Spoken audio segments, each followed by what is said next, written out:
స్వాగతం. బులెటిన్ల ముందుగా హెడ్లైన్స్.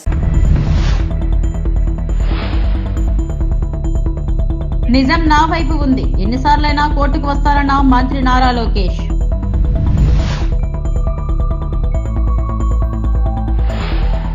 పద్మభూషణ్ ను బిరుదుగా కంటే బాధ్యతగా భావిస్తున్నాను, మంత్రి మరియు సినీ నటుడు బాలకృష్ణ.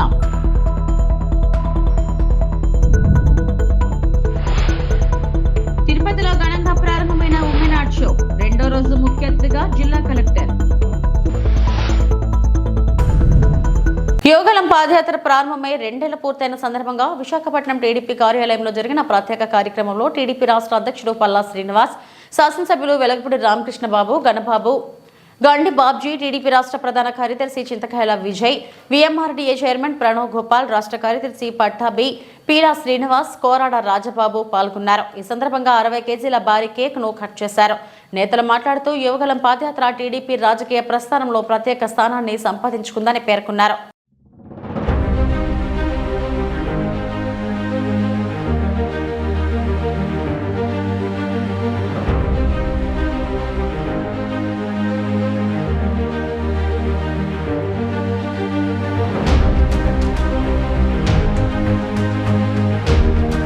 సాక్షి తప్పుడు కథనంపై గత 5 ఏళ్లుగా న్యాయ పోరాటం చేస్తున్నా ఇది 4వ వాయిదా. నిజం నా వైపు ఉంది, ఎన్నిసార్లైనా కోర్టుకు వస్తాను, ఆలస్యమైన నిజం తెలుస్తుంది. ఈ రోజు కూడా మంత్రి హోదాలో వచ్చిన పార్టీ ఆఫీసులో బస్సులో పడుకుంటున్నా. ప్రభుత్వం నుంచి ఒక్క వాటర్ బాటిల్ కూడా తీసుకోలేదు.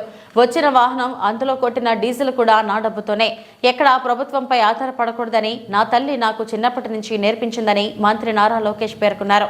2019లో బ్లూ మీడియా పత్రిక సాక్షి నా పైన ఒక ఆర్టికల్ వేస్తాం జరిగింది. దాంట్లో ప్రధానంగా నేను మంత్రిగా ఉన్నప్పుడు విశాఖపట్నానికి అనేక సార్లు వచ్చాను.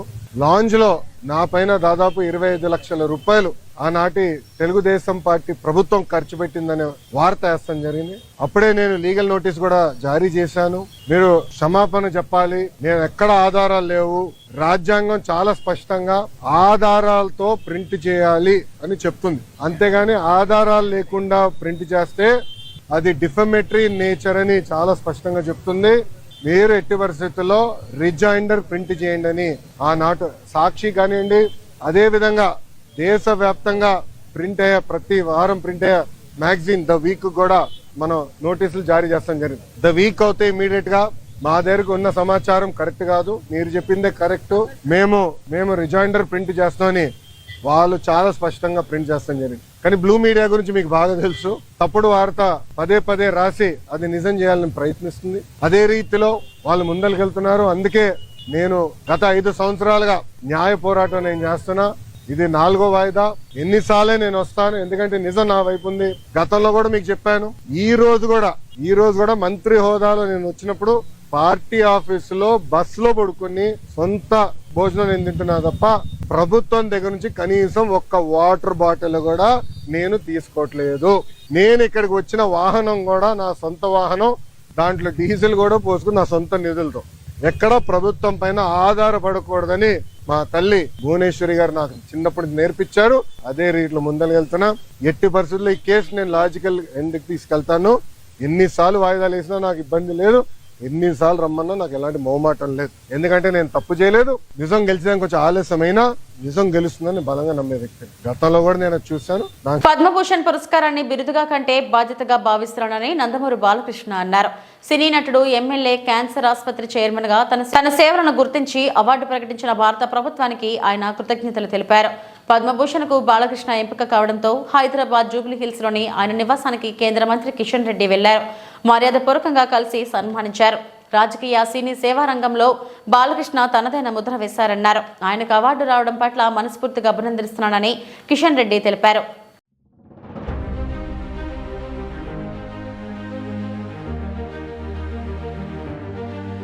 నేనేమైతే కిషన్ రెడ్డి గారు చెప్పినట్టు ఏదైతే నేను చేస్తున్నానో సినిమాల ద్వారా వినోదం కానీ లేకపోతే మంచి సందేశాత్మక చిత్రాలు, అలాగే ఒక క్యాన్సర్ హాస్పిటల్ చైర్మన్గా అయితేనేమి గత 15 సంవత్సరాలకి, ఈ సంవత్సరంతో 15 సంవత్సరాలు పూర్తవుతుంది మార్చి నెలలో. దాని తర్వాత ఒక హిందూపూర్ శాసనసభ్యుడిగా 3వసారి గెలవడం, నా సేవల్ని గుర్తించి మరి ప్రభుత్వం, కేంద్ర ప్రభుత్వం నాకు ఈ పద్మభూషణ్ని ఇవ్వడం అన్నది వారికి నా ధన్యవాదాలు తెలియజేసుకుంటున్నాను. ముఖ్యంగా ఎంతోమంది ఉన్నారు, అంటే నా వెనక బలం ఎంతోమంది. ఇప్పుడు నా కాన్స్టిట్యున్సీ విషయానికి వస్తే నా అక్కడ హిందూపూర్ ప్రజానికానికి నా ధన్యవాదాలు తెలియజేసుకుంటాను. అలాగే ఆ పుణ్య దంపతులు ఎన్టీ రామారావు గారు బసవరామ తారకం బిడ్డగా వాళ్ళ కడుపున జన్మించినందుకు ఆయన ప్రతిరూపాన్ని నాలో చూసుకునే అవకాశం కలిగించినందుకు మరి దైవాంశ సంభూతుడు, అలాగే విశ్వ నట రూపం ఎలా ఉంటుందో చూపించిన కారణ జన్ముడు, నా కేవలం తండ్రే కాదు నా గురువు దైవం అంతా ఎన్టీ రామారావు గారు. మరి ఆయన ఒక బిడ్డగా పుట్టడం, అలాగే క్యాన్సర్ హాస్పిటల్ ఏదైతే ట్రస్ట్ మేము నడుపుతున్నామో అక్కడ మా డాక్టర్లే, మా బోర్డు మెంబర్స్ అయితేనేమి, అడ్మినిస్ట్రేషన్ సైడ్ అయితేనేమి, లేకపోతే మా డాక్టర్లు, మెడికల్, పారామెడికల్, అలాగే నర్సింగ్ స్టాఫ్ అంతా కూడా వాళ్ళందరి, అలాగే చలనచిత్ర పరిశ్రమ విషయానికి వస్తే నా నిర్మాతలు, అలాగే నా దర్శకులు, నా తోటి కళాకారులు, సాంకేతిక నిపుణులు అందరూ ఇంకా స్ఫూర్తి, అంటే మళ్ళీ వెన్ను తట్టి ఇంకా మంచి ఒక ఆక్సిజన్ మళ్ళీ నింపినట్టు, మళ్ళీ ఇంకా మంచి ఇట్లాంటి కార్యక్రమాలు కొనసాగించమని ఇంకా బాగా మా స్ఫూర్తినిచ్చి మళ్ళీ నన్ను ఉత్సాహపరిచినట్టుగా నేను భావిస్తూ నా చిన్న విన్నపం, కృష్ణారెడ్డి గారు నాన్నగారికి భారతరత్న అది అది అంటే ఏదైనా ఇంకా దాని గురించి అందరి కోరిక, కేవలం ఆయన అభిమానులే కాదు మొత్తం ఆంధ్ర తెలంగాణ రాష్ట్ర ప్రజలు ఎక్కడ తిరుగురున్నా అక్కడ వారి అందరి కోరిక అది కూడా త్వరలో నెరవేరాలని భగవంతుడిని కోరుకుంటున్నాను. నేను నాకు ఎంతో స్ఫూర్తిదాయకమైన ఎంతోమంది ఉన్నారు మహానుభావులు కోవకే చెందిన మా నాన్నగారు రామారావు కూడా.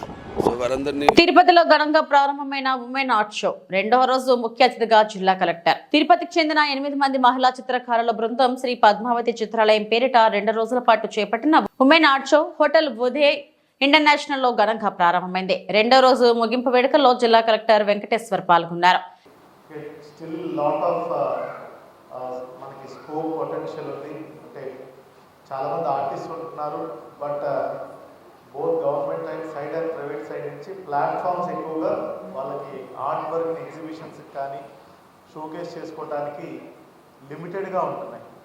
సో మనకి కూడా గవర్నమెంట్ నుంచి యంగ్ ఆర్టిస్ట్ని, బడ్డింగ్ ఆర్టిస్ట్ని వీళ్ళందరినీ ఎంకరేజ్ చేయడానికి సో మెనీ లోన్స్ కూడా, లైక్ ముద్రా లోన్స్ కానీ, పిఎంఈజీపీ లోన్స్ కానీ, ఇట్లా చాలా వరకు ఇస్తున్నప్పటికీ but not many people are taking for fine arts.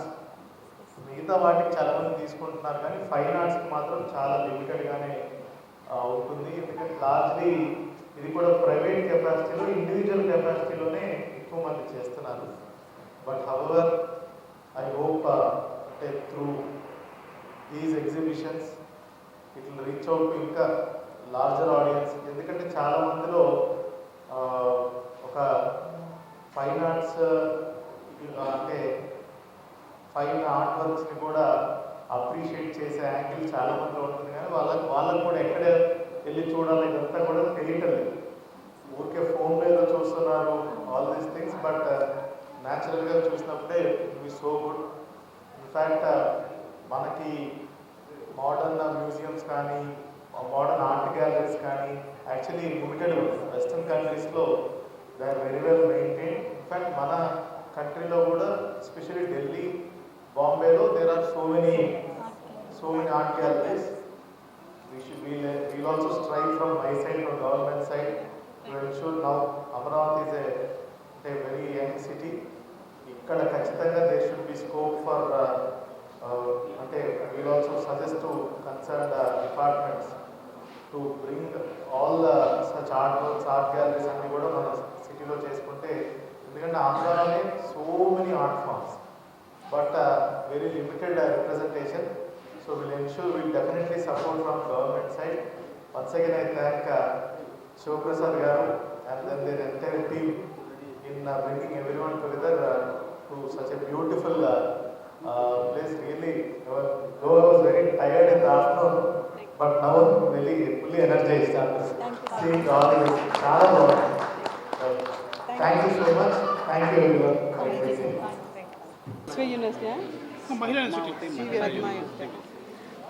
ఇది గుడ్ మార్నింగ్ ఆల్. ఇది 2 days వర్క్షాప్ అండి. నిన్న ఇవాళ అయింది 25th 26th. మేము ఒక 8 మంది ఆర్టిస్ట్, అందులో హౌస్ వైఫ్స్ ఉన్నారు, వర్కింగ్ లేడీస్ కూడా ఉన్నారు. సో మేమందరము ఈ ప్లాట్ఫామ్ మీద మా ఆర్ట్ ఎగ్జిబిట్ చేశాము. ఫస్ట్ డే రోజు ఎమ్మెల్యే గారు, మాజీ వీసీ గారు వచ్చారు, పద్మావతి యూనివర్సిటీ మాజీ వీసీ. ఇవాళ కలెక్టర్ గారు వచ్చినారండి. మా ఆర్ట్ ఫామ్ అన్ని రకాలు సార్, అందులో దేవుడు బొమ్మలు ఉన్నాయి, లైక్ కలంకారీ సార్, అదేమంటారు ఇంకేముంది, Madhubani art, oil paint, Nirmal paint, అన్ని రకాల పెయింటింగ్స్ ఉన్నాయి. అందులో ఏంటంటే ఒక్కొక్కరు ఒక్కొక్క ఫీల్డ్లో ప్రావీణ్యత పొంది ఉన్నారు.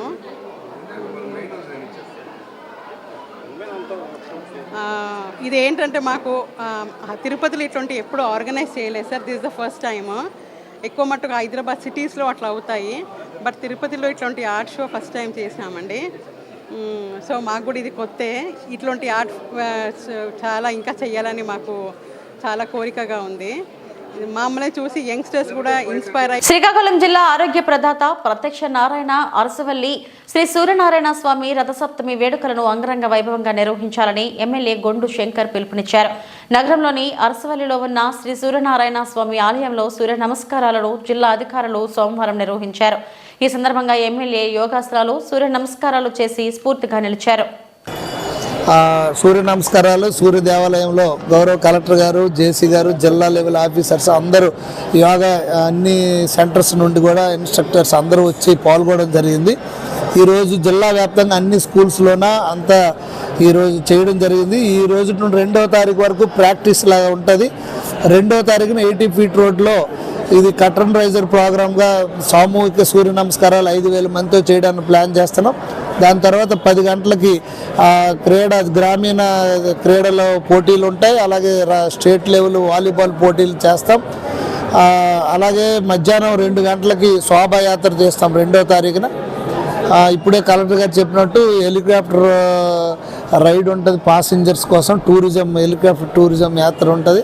దాంతోపాటుగా 3వ తారీఖున ఈవినింగ్ సాంస్కృతిక కార్యక్రమాలు ఉంటాయి. అలాగే 3వ తారీఖున గేమ్స్ కంటిన్యూ ఉంటాయి. మళ్ళీ ఈవినింగ్ సాంస్కృతిక కార్యక్రమాలు ఉంటాయి. ఫేమస్ సింగర్ మంగ్లీ రాబోతున్నారు. అలాగే 3వ తారీఖు మళ్ళీ హెలికాప్టర్ రైడ్ 3 రోజులు, 2, 3, 4 తారీఖులు ఉంటాయి. 3 నైట్ ఫైర్ క్రాక్ షో ఒకటి ఉంటుంది. అలాగే లేజర్ షో ఒకటి ఉంటుంది. మళ్ళీ ఎప్పుడులాగే దర్శనాలకి ఏర్పాట్లు చేస్తున్నాం. వీలైనంత దగ్గరగా, ఇంతకు ముందులాగా దూరం నుండి భక్తులు నడిపించకుండా దగ్గరలో పార్కింగ్ ఏర్పాట్లు పెద్ద ఎత్తున చేసాం. అలాగే ఫ్రీ లైన్, క్యూ లైన్స్ ఈసారి 2 పెట్టాం. వీలైనంత తొందరగా దర్శనం అవ్వాలని కలెక్టర్ గారు, ఎస్పీ గారు అంతా చెక్ చేసిన తర్వాత 2 ఫ్రీ లైన్ దర్శనాలు పెట్టాం. 100 రూపీస్ ఉంటుంది, 500 ఉంటుంది. విఐపీస్ది కొంత టైం ఉంటుంది. అలాగే వీలైనంత తొందరగా భక్తులకు దర్శనం చేయించి వాళ్ళకి అన్ని టాయిలెట్ ఫెసిలిటీస్ కానీ, అలాగే డ్రింకింగ్ వాటర్ ఫెసిలిటీస్ కానీ, భోజన సదుపాయం, ఫ్రీ మీల్స్ చాలామంది పెడుతున్నారు. వాళ్ళకి స్టాల్స్ ఏర్పాటు చేస్తున్నాం.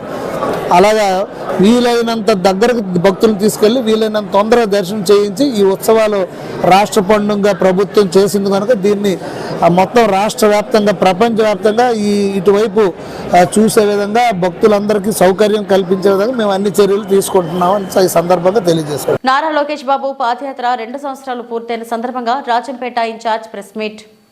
అన్నమయ్య జిల్లా రాయచోటి పట్టణం నందు శ్రీ సుగవాసి బాలసుబ్రహ్మణ్యం పార్టీ కార్యాలయం నందు ప్రెస్ మీట్ లో మాట్లాడుతూ 2 సంవత్సరాల క్రితం పాదయాత్రలో రాష్ట్రానికి ఎన్నో పెట్టుబడులను తీసుకువస్తానని మాట ఇవ్వడం జరిగింది. దానిలో భాగంగానే ఈ రోజు నారా చంద్రబాబు నాయుడు, నారా లోకేష్ దావోస్ పర్యటనకు వెళ్లి అక్కడ పెట్టుబడిదారులతో రాష్ట్రానికి లక్షల కోట్ల పెట్టుబడులు పెట్టడానికి అక్కడ కంపెనీ అధికారులతో మాట్లాడడం జరిగింది. ఉమ్మడి ఆంధ్ర రాష్ట్రం ఉన్నప్పుడు హైదరాబాద్ హైటెక్ సిటీ టెక్నాలజీ తీసుకురావడానికి నారా చంద్రబాబు నాయుడు బిల్ గేట్స్ లాంటి ఫౌండేషన్ కంపెనీలు తీసుకువచ్చి ఐటీ టెక్నాలజీని ప్రపంచానికి పరిచయం చేసినటువంటి వ్యక్తి మన చంద్రబాబు నాయుడు అని తెలియజేశారు. అలాగే ఆంధ్రప్రదేశ్ రాష్ట్రానికి ఏఐ లాంటి కంపెనీలు తీసుకొచ్చి రాష్ట్రాన్ని గ్రీన్ ఎనర్జీగా తీర్చిదిద్దేందుకు రిలయన్స్, టాటా ఇలాంటి అనేక కంపెనీలతో మాట్లాడి రాష్ట్రాన్ని 2047కు గ్రీన్ హబ్ గా మార్చడానికి దావోస్ లో -7 సెంటీగ్రేడ్ ఉష్ణోగ్రతలో ఉన్న చలికోటు కూడా వేసుకోకుండా అక్కడ తిరిగి కంపెనీలతో మాట్లాడి రాష్ట్రాన్ని గ్రీన్ హబ్ గా మార్చాలని తెలియజేశారు. రాష్ట్రంలో చాలా చేయూతనిచ్చిన వాళ్ళం అవుతామనే ఉద్దేశంతో ఉద్యోగాలు కల్పించాలనే మన దృఢ సంకల్పం, పారిశ్రామీకరణ దిశగా మన రాష్ట్రాన్ని అడుగులు వేయించే ప్రయత్నంలో భాగంగా మనమందరం చూసినాం. మొన్ననే శ్రీ చంద్రబాబు నాయుడు గారు, శ్రీ నారా లోకేష్ గారు దావోస్లో పర్యటన చేసినారు. ఈ రోజుకు శ్రీ నారా లోకేష్ గారు యువగళం పాదయాత్ర చేపట్టి 2 సంవత్సరాలు దాటిన సందర్భంగా ప్రతి తెలుగుదేశం కార్యకర్త వారికి ఎంతో కృతజ్ఞతాభావంతో చేతులు జోడించి నమస్కరించే పరిస్థితి. యువగళం పాదయాత్ర తెలుగుదేశం కూటమి ప్రభుత్వం అధికారంలోకి రావడానికి ఎంత ప్రయోజనకారిగా మారిందో, ఎంత ఉపయోగపడిందో మనందరికీ తెలుసు. ఆ కారణంతో రాష్ట్ర తెలుగుదేశం పార్టీలో 1,000 సభ్యత్వాలు దాటి తొలిసారిగా సభ్యత్వం చేసుకొని ఈరోజు 2 సంవత్సరాల యువగళం పాదయాత్ర మైలురాయి పూర్తయిన సందర్భంగా 1,000 సభ్యత్వాలు ఉన్నటువంటి సభ్యులే కాకుండా కోట్లాది మంది ఆంధ్రప్రదేశ్ ప్రజలందరూ లోకేష్ గారికి కృతజ్ఞతతో తమ అభిమానాన్ని చాటే పరిస్థితుల్లో ఈ దావోస్ పర్యటన విజయవంతం కావడం, తెలుగుదేశం ప్రభుత్వం యొక్క విధానాన్ని ప్రజలకు వివరించేదానికి ఈ సమావేశం ఏర్పాటు చేయడం జరిగింది. ముందు తెలుగుదేశం ప్రభుత్వం అధికారంలో ఉన్నప్పుడు 2014-19లో తెలుగుదేశం ప్రభుత్వం అధికారంలో ఉన్నప్పుడు మనం చూసినాం. చంద్రబాబు నాయుడు గారు ఆ రోజు కూడా దావోసు, దక్షిణ కొరియా వంటి దేశాల్లో పర్యటించి పెట్టుబడులు ఆహ్వానించి 11.9 లక్షల కోట్లు ఆ రోజు కూడా పెట్టుబడులు పెట్టించినారు. ఎంతో అభివృద్ధి. ఆ రోజు తెలంగాణ నుంచి విడిపోయి రాష్ట్రం దెబ్బతిన్న రోజుల్లో చంద్రబాబు నాయుడు గారు ముఖ్యమంత్రిగా పదవి బాధ్యతలు చేపట్టి 11.9 లక్షల కోట్లు ఆ రోజు పెట్టుబడులు తేవడం, నిరుద్యోగ యువతకు ఉపాధి కల్పించడం జరిగింది. ప్రపంచంలో ఎక్కడ చూసినా ఈరోజు మన ప్రాంతానికి చెందిన తెలుగు సాఫ్ట్వేర్ నిపుణులు ప్రపంచవ్యాప్తంగా ఉన్నారు. కాంగ్రెస్ ప్రభుత్వం అధికారంలో ఉన్నప్పుడు అందరూ ఇంజనీరింగ్ చేయాలంటే బయట రాష్ట్రాలకు పోయేవాడు. తొలిసారిగా ఇంజనీరింగ్ కాలేజీలు మన రాష్ట్రంలో చాలా ఓపెన్ చేసి ఈరోజు తయారైన ఐటీ నిపుణులంతా ప్రపంచవ్యాప్తంగా తెలుగుదేశం ప్రభుత్వం చొరవ చూపిన కారణంగా ఎంతో అభివృద్ధిని సాధించి మన ప్రపంచ దిగ్గజాల్లో మేటిగా పేరు పొందిన విషయం మనం అందరం చూసినాం. అదేవిధంగా ఆ రోజు ఐటీని డెవలప్ చేయాలని చంద్రబాబు నాయుడు గారు తన విజన్తో బిల్ క్లింటన్ దళితుల హక్కుల సాధన కోసం నిరంతరం కృషి చేస్తాం, కబ్జాలకు గురైన దళితుల భూములను పరిష్కరిస్తాం. ఎంఆర్పీఎస్ రాష్ట్ర గౌరవ అధ్యక్షులు బోనమల ఖాదర్వలి. అన్నమయ్య జిల్లా రాయచోటి ఏపీ ఎంఆర్పీఎస్ రాష్ట్ర గౌరవ అధ్యక్షులుగా ఎన్నికై బోనమల ఖాదర్వలి తొలిసారిగా రాయచోటి పట్టణానికి విచ్చేయు శుభ సందర్భమున ఆయనకు రాష్ట్ర ఎంఆర్పీఎస్ ప్రధాన కార్యదర్శి పెద్దపల్లి శేఖర్, ఎంఆర్పీఎస్ కార్యకర్తలు ఘనంగా స్వాగతం పలికారు. ఈ సందర్భంగా బోనమల ఖాదర్వలి మాట్లాడుతూ మాదిగలను విద్య, ఉపాధి, ఆర్థిక, రాజకీయ రంగాలలో ముందు ఉంచడమే లక్ష్యంగా ఏపీ ఎంఆర్పీఎస్ కృషి చేస్తుందన్నారు. మాదిగలు అన్ని రంగాల్లో అభివృద్ధి చెందాలంటే విద్య ప్రధాన ఆయుధమన్నారు. మాదిగల హక్కులు వారి వాటా కోసం పోరాడడంతో భవిష్యత్ తరాల అన్ని రంగాల్లో ముందుండేలా చూడాల్సిన అవసరం ఎంతైనా ఉన్నదని తెలిపారు. ఈ కార్యక్రమంలో ఎంఆర్పీఎస్ రాష్ట్ర ప్రధాన కార్యదర్శి పెద్దపల్లి శేఖర్, రాష్ట్ర అధికార ప్రతినిధి దొడ్డి సురేష్ తదితరులు పాల్గొన్నారు.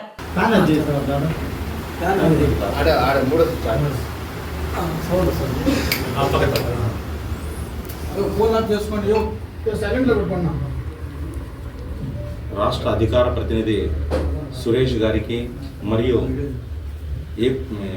ఏపీ ఎంఆర్పిఎస్కు సంబంధించిన కార్యకర్తలకు, మిత్రులకు, సోదరులకు ప్రతి ఒక్కరికి పేరు పేరున నమస్కారం తెలియజేసుకుంటున్నాను.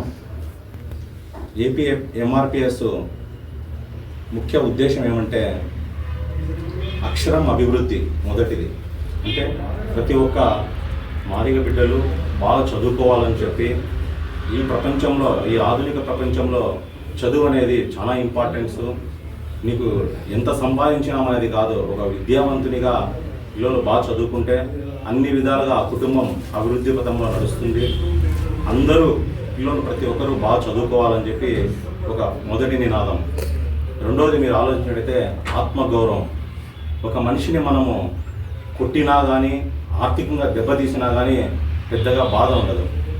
ఆత్మగౌరవం అనేది దెబ్బతీస్తే ఎటువంటి వ్యక్తి కూడా ఓర్చుకోలేడు.